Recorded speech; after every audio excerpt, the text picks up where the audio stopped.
Olá, graça e paz, tudo bem? O Senhor está aqui, o Senhor conosco. Vamos orar, depois vamos para a palavra. Pai querido, eu agradeço o Senhor, Pai, nesse dia, por tudo aquilo que o Senhor nos possibilitou a fazer. Obrigado, Senhor, porque o Senhor nos ajudou, nos protegeu, e se estamos aqui nesta hora, conversando contigo, para meditar na Tua palavra, foi porque o Senhor nos ajudou. Sim, Senhor, o Senhor nos trouxe até aqui. Obrigado. O Senhor fala conosco nessa hora, revela o Teu coração a nós, ó Pai. Isso aí, Pai, só o Senhor pode fazer. Ninguém tem acesso ao Teu coração se o Senhor não permitisse chegar até a Ti.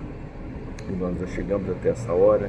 Agradeço por essa grande honra, Pai, de ouvir a Tua voz, de reconhecê-la e de falar, Senhor, o Teu recado. Muito obrigado, fala conosco nessa hora, em nome de Jesus.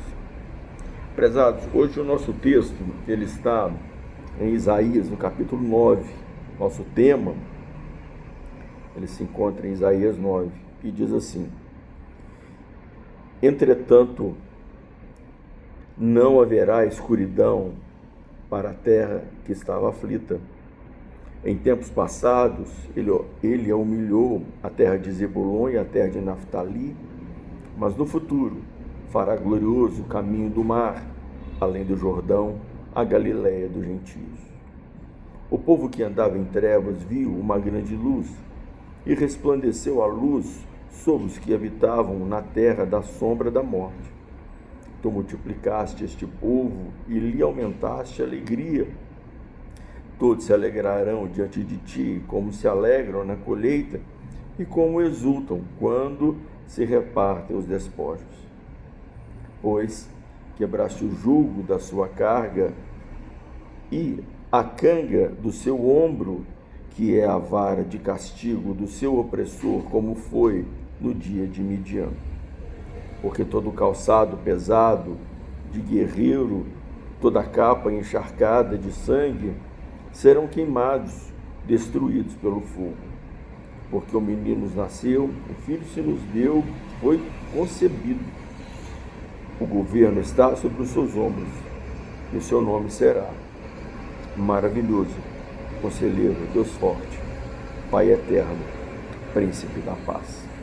Seu domínio aumentará e haverá paz sem fim sobre o trono de Davi e sobre o seu reino, para estabelecê-lo e firmá-lo em retidão e em justiça, desde agora e para sempre. O zelo do Senhor dos Exércitos fará isso. Qual que é o nosso tema de hoje? Querido, tem alguns temas na palavra, a palavra do Senhor, na Bíblia, assim, e que fazem, obviamente, parte da nossa vida, que são temas, digamos assim, ásperos, são difíceis, não de se entender, muitos deles, né? Mas são difíceis de aceitar. Apesar de temas como, por exemplo, renúncia, obediência, né? Mudança de atitude, palavras assim, elas são difíceis de serem aceitas, e muita gente nem gosta. Provação, não? Quem é que gosta de ficar ouvindo essas coisas? Ficar assim, discorrendo sobre essas questões. E isso é incômodo não somente para quem ouve, mas para quem fala também. Para quem fala também. É incômodo para quem fala se ele se colocar no lugar do ouvinte, né? É verdade. Mas esse tema de hoje, ele não é isso. Ele é um tema muito gostoso de se falar sobre ele. Ele é um tema que apetece a todos que ouvem. É algo que todo mundo quer ouvir, que é a esperança de dias melhores. Nosso tema aqui, ele está inserido em questões assim muito interessantes, e apesar de estarem ali explicitadas, eu nunca tinha observado até então. Ele fala de uma terra de Zebulon e de Naftali, né, que estão ali na região da Galileia. Jesus, e é claro que ele está falando a pessoa que vai trazer ali, que vai enobrecer aquele lugar, né, que vai honrar aquele lugar, trazendo luz, trazendo paz, trazendo prosperidade. é o Senhor Jesus. Ok? Até aí, né? Tema já bastante explorado e conhecido por nós. Mas o que eu acho interessante nele, que eu não havia observado até então, é que o Senhor Jesus, ele não nasceu neste lugar. O Senhor Jesus foi morar lá, né? A região da Galileia está ao norte de Israel. Zebulon e Naftali, portanto, se encontram na região ali, na região norte, perto de Samaria. Né? E o Senhor nasceu em Belém, o Senhor nasceu no sul. Mas ele só nasceu ali. Saindo dali, foi avisado, José e Maria foram avisados pelo anjo que deveriam sair ali de Belém. Que Herodes queria matar os meninos, né? Queria matar Jesus. Entendia que esse rei que estava nascendo ia tomar o lugar dele. Então, vou eliminar a concorrência, né? Não? Então o anjo orienta a José e a Maria irem para o Egito. Então o Senhor Jesus passa uma temporada ali no Egito. E assim que Herodes morre, eles voltam e então eles vão para a região da Galileia. Então a primeira lição que eu noto aqui, que eu não havia observado, é que o Senhor Jesus não inicia o ministério dele em Jerusalém, que era a elite de Israel. Ali o rei ali esperado, não é mesmo, pelos judeus, por ser rei, né? E até por ter ali a citação dele, casa de Davi, filho de Davi, então vai nascer em Jerusalém. Não vai ser assim, alguém que vai se manifestar ali em Jerusalém de forma muito nobre, se entendendo perfeitamente com os religiosos. Mas aqui está falando que esse rei que vai brilhar, que a esperança que brilha, que a esperança que nasce, esse fulgor de glória, ele não brilha em Jerusalém. Não. O texto está dizendo que vai brilhar na terra de Zebulon e Naftali, que segundo o texto era uma terra desprezível. E desprezível por quê? Primeiro pelas pessoas que ali habitavam, né? Quem habitava ali no norte de Jerusalém, Samaria, etc., eram os miscigenados, né? O pai de Acabe, Onri, que funda ali Samaria, né? E depois a Síria entra ali e invade ali, leva cativo muitos dos judeus que ali moravam e miscigena ali, traz outras nações, outros povos, né? E faz habitar ali. Então miscigenou, misturou. E eram pessoas então que não tinham exatamente a doutrina, a palavra, a orientação de um judeu comum. Então por isso que judeus samaritanos eles não se davam, porque eles tinham visões de mundo diferentes, né? Pela experiência que eles tiveram na vida de não ser alguém que 100% judeus. Estavam ali em Israel e tudo mais, mas não eram. A nata religiosa não estava ali, né?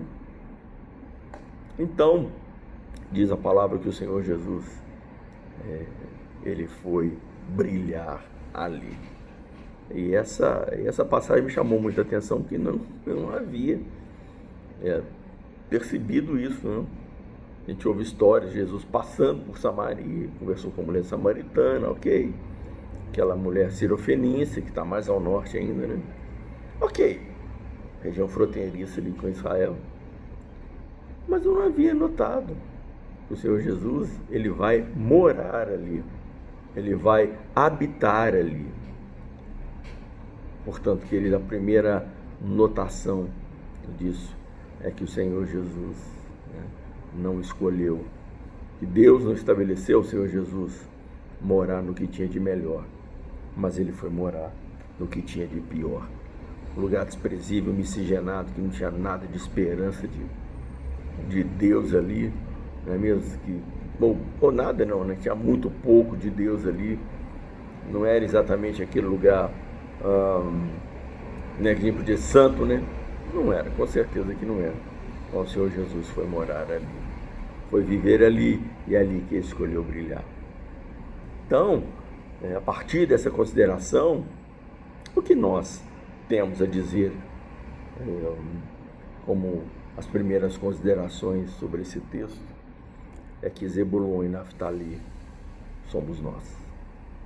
Somos nós. Gente, né, que não teve a sua... gente como nós, né, que não faz parte de uma nobreza social, né? Nós, a maior parte de nós que não tem assim uma importância, uma consideração dos outros para conosco, muitas vezes. Falamos também, podemos falar do pecado na nossa vida, né? Gente desprezível, quem somos nós para receber a luz do Senhor Jesus, para recebermos o Espírito Santo, para recebermos a honra da vida de Deus em nós, para que a luz de Deus se manifestasse em nós. Quem somos nós? Quem sou eu, querido? Tem misericórdia. Quem sou eu? Quem somos nós? Um povo desprezível. Mas foi justamente esses aí que o Senhor se revelou. Esses aí que o Senhor manifestou a luz do Evangelho. Então, a terra de Zebulon e de Naftali não era o melhor que tinha Israel, muito pelo contrário, né? Quem que queria passar um fim de semana lá em Zebulon e Naftali? Qual judeu queria passar, né, passagem de ano lá, o Réveillon lá, Zebulon e Naftali? Deus me livre daquele lugar lá, não é assim que o judeu ia pensar? Com certeza que sim. Mas se fosse para escolher, vamos passar, né, o Réveillon lá em Jerusalém. Lá é o que é o top, lá é que é top. Não, Zebulon e Naftali, no meio daquela gentinha toda lá, no meio daquele povo de moral, poxa, baixíssima, né? Então, é nesse lugar que o Senhor resolve brilhar. E Zebulon e Naftali hoje somos nós, eu e você. E todos aqueles a quem receber o Senhor Jesus, a luz do Evangelho, vai brilhar. E esta é a segunda consideração. Querido, o Senhor Jesus brilhou, ok? Mas quem viu esse brilho? Aquelas pessoas, né, que creram no Senhor.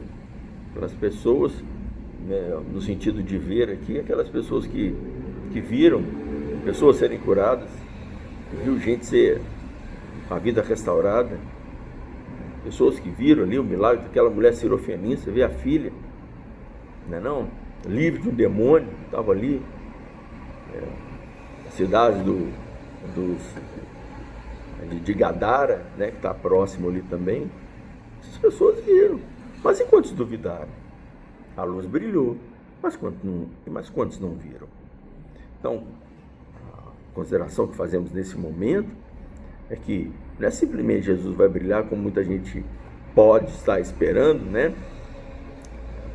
Jesus vai brilhar, o Messias vai chegar, vai resolver o problema da criminalidade, vai resolver o problema político do Brasil, vai resolver isso, vai resolver aquilo, vai resolver não sei o quê.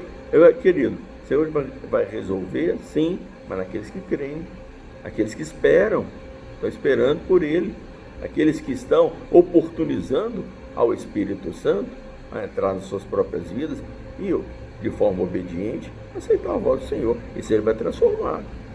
Agora, quem não aceita, querido, vai continuar na mesma, não vai mudar nada não. Essa luz que brilha não faz a menor diferença na vida de quem não crê. A luz aparece, a pessoa não aceita. Então, quando nós falamos de esperança, que é o nosso tema, e é o mais importante de esclarecer, é que a luz do Senhor, ela está brilhando, e ela pode brilhar na sua vida. Ela quer brilhar em você, é justamente a esperança, que você, né, pode estar se sentindo ninguém, desprezado, humilhado, constrangido, envergonhado, mas deixa a luz de Deus brilhar em você. Deixa essa luz te transformar, porque uma das coisas que a luz faz é transformar o lugar onde ela está. Está escuro. Chega a luz, o que acontece? Transforma aquele ambiente. Todo mundo passa a enxergar o que está à frente, né? Vai conhecer o lugar aonde a luz está brilhando. Assim também é a luz do Evangelho em nós. Quando ela brilha em nós, quando o conhecimento de Deus chega a nós, nós passamos a enxergar o nosso próprio caminho, enxergar o nosso semelhante e principalmente enxergar o Senhor. Então, a luz do Senhor, ela faz acender em nós o desejo de vivermos nela, constantemente nela, de não querer mais as trevas, de não querer mais andar em trevas, porque a luz, ela é mais preciosa do que as trevas. Ter uma esperança significa que tem chance para você, tem saída para você. Enquanto estivermos aqui nesse planeta temendo ao Senhor, tem esperança para nós, esperança de dias melhores para nós, esperança em que vamos viver o melhor desta terra, melhor das nossas vidas, mas se andarmos na luz do Senhor, é segundo o propósito do Senhor, não é mesmo? Então a esperança do Senhor, né, que vem sobre nós, é para aqueles que nele esperam, aqueles que nele creem, e nós devemos fazer valer, né, essa palavra, luz de Deus em nós. Não podemos desperdiçar a oportunidade, tão insensíveis muitas vezes, né, de desprezar tamanha esperança. A nossa esperança é Cristo Jesus, com certeza. A esperança daquele gadareno é o Senhor Jesus. Se o Senhor Jesus ia continuar endemoniado do mesmo jeito, se não fosse o Senhor Jesus, a filha daquela senhora permaneceria endemoniado. Quantas pessoas Jesus curou ali no lugar onde ele estava? Jesus curou, porque o Senhor Jesus é a esperança. Terceira consideração nessa noite é que muitas pessoas têm uma fé no Senhor Jesus, né? A fé do menino Jesus, fica nesse negócio infantil, tolo. Menino Jesus, querido, Jesus nasceu em Belém, mas Jesus ali, enquanto criança, enquanto menino, não transformou a vida de ninguém, não. Hein? Os magos do Oriente, né, ofereceram ali presentes, reconheceram, não é mesmo que o Senhor Jesus era o prometido, né? Foram guiados pela estrela até chegar ali. Ok, sensacional, momento maravilhoso, mas ele não transformou a vida de ninguém, não. Porque ele era menino, ele era criança, um recém-nascido. Mas o Jesus que transformou foi o Jesus adulto, que foi morar nas terras de Naftali e de Zebulon. Esse Jesus adulto que pregava, esse Jesus adulto que manifestava o poder de Deus, não é mesmo? Não era aquela criancinha. É o Jesus que amadureceu, que escolheu, que foi para Zebulon. Então, querido, nós não devemos ter uma fé infantil. Nós não podemos ter uma expectativa, uma esperança infantil. Vai acontecer, querido, vai acontecer na nossa vida se nós aceitarmos a luz de Jesus. Tem muita gente que tem uma fé infantil, né? Está esperando aí, e lá chega no Natal, né? Se empolga com o presépio. Ah, menino Jesus, tão bonitinho, querido. Esse menino não resolve a vida de ninguém. Lá no presépio tem a mula, tem a vaca lá, né? Querido, boi, vaca e mula não muda a vida de ninguém. Manjedoura não muda a vida de ninguém. O que muda a vida é do Senhor Jesus adulto. Esse Senhor Jesus que manifestou as obras de Deus, que manifestou Deus Pai ali através da vida dele, curando e libertando tanta gente. Então não tem uma fé infantil, uma esperança infantil, que é de esperar que o Senhor Jesus vai transformar um ambiente onde ele não é bem-vindo, onde ele não é aceito. Uai, mas aí não, hein? Está rejeitando a luz, como é que a luz vai brilhar? Não aceita a luz, rejeita a luz, tira essa luz daqui, mas como é que ela vai, né, cumprir? Como é que ela vai fazer? Como é que ela vai produzir o seu efeito? Se rejeita. Então queira o Senhor Jesus, porque o Senhor Jesus te quis. Amém?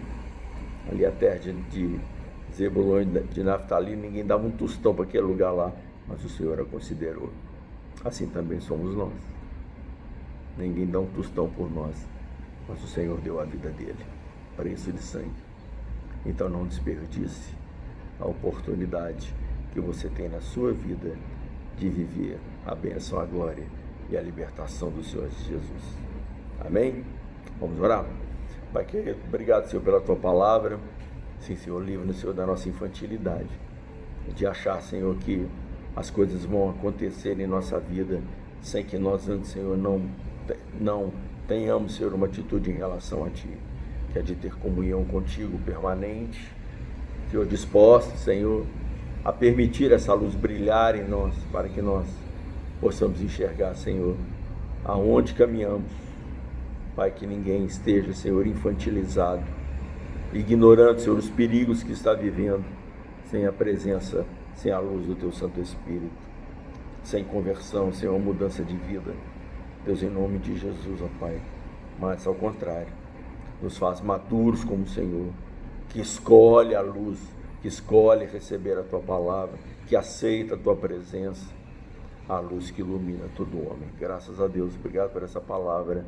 Sim, Senhor, o Senhor escolheu o pior que tinha ali em Israel para manifestar a Tua glória. Sim, Senhor, o Senhor escolheu os piores dessa terra para se revelar que somos nós. Graças a Deus.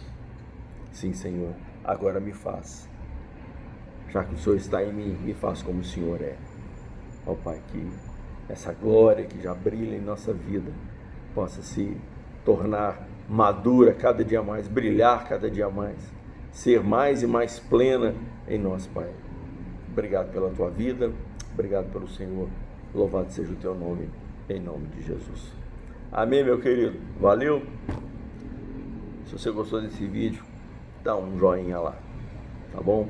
Mande essa mensagem para outras pessoas, tá legal? O propósito é esse, né? É ser bênção, é ser luz. Curte o vídeo, comenta alguma coisa lá, é importante, me incentiva inclusive, né? Tá legal? Um abração para você, Deus te abençoe, um grande abraço, tchau.